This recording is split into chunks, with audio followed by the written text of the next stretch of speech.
Ẹ kú dédé ìwòyí o. Ìròyìn lérèfé ni mo mú wá sí etí ìgbọ́-yín láti ẹnu ọmọ yín ìyáàfin Lydia Ọbọ́falẹ́yẹ.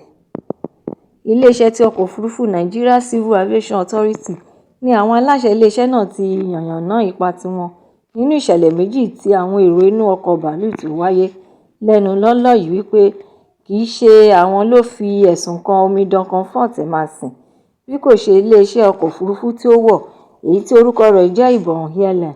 Ọ̀rọ̀ yìí jẹyọ síta nínú ètò ọ̀rọ̀ òwúrọ̀ ráńpẹ́ The Morning Briefing lórí ẹ̀rọ móhùnmáwòrán ti iléeṣẹ́ Channel TV ti ọjọ́ Ìṣẹ́gun nígbà tí adarí lórí ìbáṣepọ̀ ará ìlú àti ààbò àwọn oníbàárà ti iléeṣẹ́ NCAAS Director of Public Affairs and Consumer Protection Mike Achimugu ṣàlàyé wípé àwọn aláṣẹ ilé-iṣẹ́ àwọn náà kàn dá sí ìṣẹ̀lẹ̀ náà nígbà tí ó wáyé tí àwọn kò sì tún dá sí ju bí ó ti yẹ lọ. Achimugu tún wá tẹ̀síwájú nínú ọ̀rọ̀ rẹ̀ pé nígbà tí ìṣẹ̀lẹ̀ mọ̀ọ́ká ìlú olórin Fuji ní Wasiu Ayinde tí gbogbo ènìyàn mọ̀ sí K1 The Ultimate ṣẹlẹ̀, àwọn iléeṣẹ́ ọkọ̀ bàálù tirẹ̀ kò gbé lọ sí ilé ẹjọ́, ṣùgbọ́n iléeṣẹ́ NCAA kọ̀wé sí àwọn aláṣẹ tó ṣe pàtàkì láti fi ìyà tó tọ́ jẹ èrò ọkọ̀ bàálù náà. Lẹ́yìn náà ni wọ́n gba àwọn aláṣẹ iléeṣẹ́ ọkọ̀ òfurufú ti orílẹ̀-èdè yìí nímọ̀ràn láti fi òfin dè é kí ó má ṣe wọnú ọkọ̀ bàálù kankan mọ́ lórílẹ̀-èdè yìí fún ìgbà díẹ̀.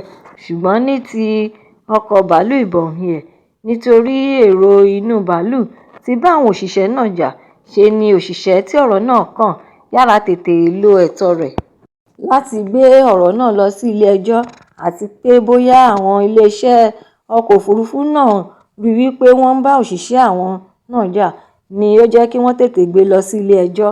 Ẹ̀kúnrẹ́rẹ́ ìròyìn eléyìí wà nínú ìwé ìròyìn Punch.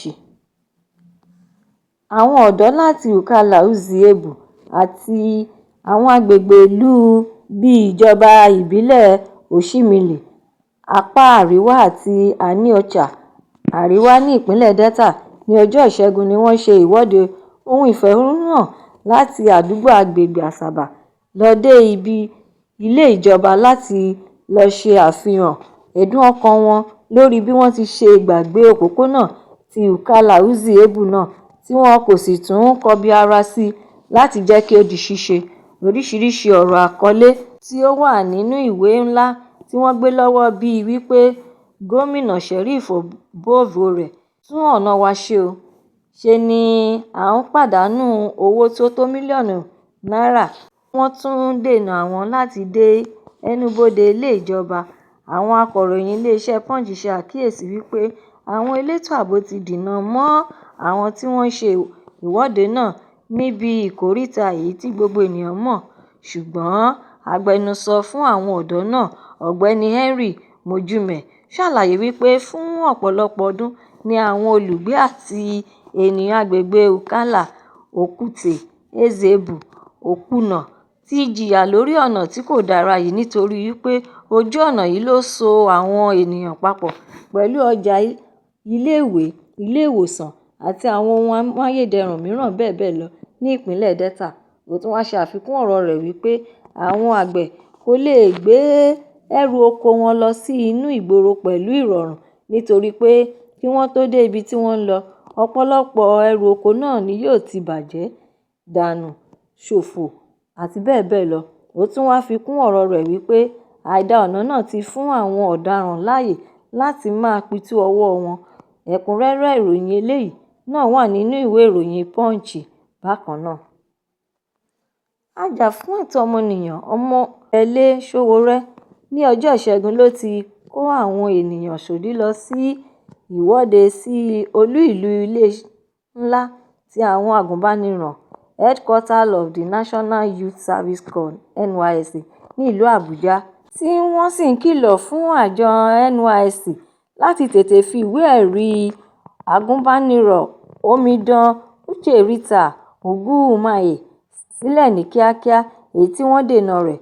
Sowore sọ ọ̀rọ̀ yìí jáde nígbà tí ó ń bá àwọn ọ̀pọ̀ ènìyàn sọ̀rọ̀ lórí bí olùbẹ̀wò ti ìjọba ìbílẹ̀ tí agùnbánirọ̀ náà ti lọ ṣiṣẹ́ sin ilẹ̀ bàbá rẹ̀, Veronica Abela, ti mọ̀ọ́mọ̀ kọ̀ jálẹ̀ láti ṣe ètò mọ́yege biometric clearance fún omidan Iguimaye nínú oṣù kẹrin ọdún 2025 nítorí wípé ó bẹnu àtẹ́ lu ìṣèjọba àti àwọn ètò ìlànà tí Ààrẹ Tinubu gbé kalẹ̀.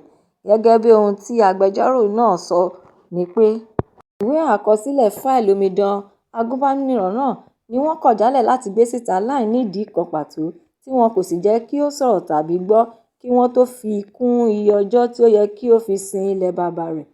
Èyí tí agbẹjọ́rò náà ṣàlàyé wípé ó tako òfin nípa dídènà ọmọbìnrin náà fún ẹ̀tọ́ òmìnira láti sọ̀rọ̀ àti gbọ́. Ìnáyà Efieheri, ìwé ẹ̀sùn tí agbẹjọ́rò náà tún kọ, sọ̀rọ̀ lórí bí adarí àjọ NYSC ti ìpínlẹ̀ Èkó náà ṣe fi ń dúnkòokò lajà mọ́ ọn wípé omidan Iguimaye náà gbọ́dọ̀ kojú àfikún ọjọ́ sísin ilẹ̀ baba rẹ̀. Ìníbẹ̀hẹ̀ Efron, ẹni tí ó ní iléeṣẹ́ Ìníbẹ̀hẹ̀ Efron Chamber, ti wá kìlọ̀ fún àwọn àjọ NYSC láti tètè ṣe àtúnṣe lórí ìṣẹ̀lẹ̀ náà bí bẹ́ẹ̀ kọ́ ọ̀rọ̀ náà yóò mú ìgbésẹ̀ mìíràn jáde. Ìròyìn náà wá ṣàlàyé síwájú wípé adarí pátápátá ti àjọ NYSC kò sí nílé láti tẹ́wọ́ gba àwọn olùwọ́de náà nítorí wípé àkọsílẹ̀ fi hàn pé ó ti lọ fún iṣẹ́ àkànṣe kan ni. Ẹ̀kúnrẹ́rẹ́ ìròyìn eléyìí náà wà nínú ìwé ìròyìn Daily Post. Gómìnà ìpínlẹ̀ Edo Monday Okpebholo ti ṣèlérí láti kọ́ yàrá ibùsùn tí ó tó 500 ilégbèé fún àwọn akẹ́kọ̀ọ́ oníṣègùn òyìnbó ti Ambrose Ali University Medical School Epoma ní ìpínlẹ̀ Edo. Gómìnà Okpebholo ṣe ìlérí yìí nígbà tí ó ń rin ìrìn àjò ìpolongo ìbò káàkiri ìjọba ìbílẹ̀ ìlà-oòrùn Esa ṣáájú ètò ìdìbò ti ọjọ́ Àbámẹ́ta sí àárín gbùngbùn apá ilé ìgbìmọ̀ aṣòfin Edo. Ó tún wá fi kún ìlérí rẹ̀ wípé iṣẹ́ kíkọ́ ilé ìbùsùn náà yóò bẹ̀rẹ̀ ní pẹrẹu láìpẹ́. Ó tún wá pe àkíyèsí wọn sí ìlérí tí òun kọ́kọ́ ṣe nígbà tí òun fẹ́ gorí àga àlééfà wípé ṣé òun kò mú òun wá sí ìmúṣẹ ni. Nítorí náà tí wọ́n bá dìbò fún òun, ó ti di dandan kí òun mú ìlérí eléyìí náà ṣẹ. Kódà ní ọ̀sẹ̀ tí ó ń bọ̀ ni àwọn yóò bẹ̀rẹ̀ iṣẹ́ ní ibẹ̀. Níparí ọ̀rọ̀ rẹ̀, ó tún wá rọ gbogbo àwọn ọmọ ẹgbẹ́ òṣèlú All Progressives Congress (APC) láti rí dájú wípé Ààrẹ Tinubu rí ìbò tí ó tó 2.5 mílíọ̀nù nínú ètò ìdìbò ti ọdún 2027. Ẹ̀kúnrẹ́rẹ́ ìròyìn eléyìí náà wà nínú ìwé ìròyìn The Nation. Ìròyìn lérèfé tòní kò ní jù báyìí lọ nítorí pé kí ń lọ bẹ̀ oge. Ẹ tún pàdé mi lọ́la fún àkọ́tún ìròyìn lérèfé mìíràn láṣẹ Èdùmàrè. Ẹ má ṣe aláìlọ́ kàn sí YouTube channel ìròyìn lérèfé. Kí ẹ bá mi subscribe, kí ẹ sì tún bá mi fi èròǹgbà yín ránṣẹ́ sórí rẹ̀, kí ẹ bá lè ní àǹfààní láti máa gbádùn ìròyìn lérèfé síwájú àti síwájú sí i. Ẹ ṣé mo dúpẹ́ tí ẹ̀ ń tẹ́tí gbọ́ mi. Ó dàbọ̀.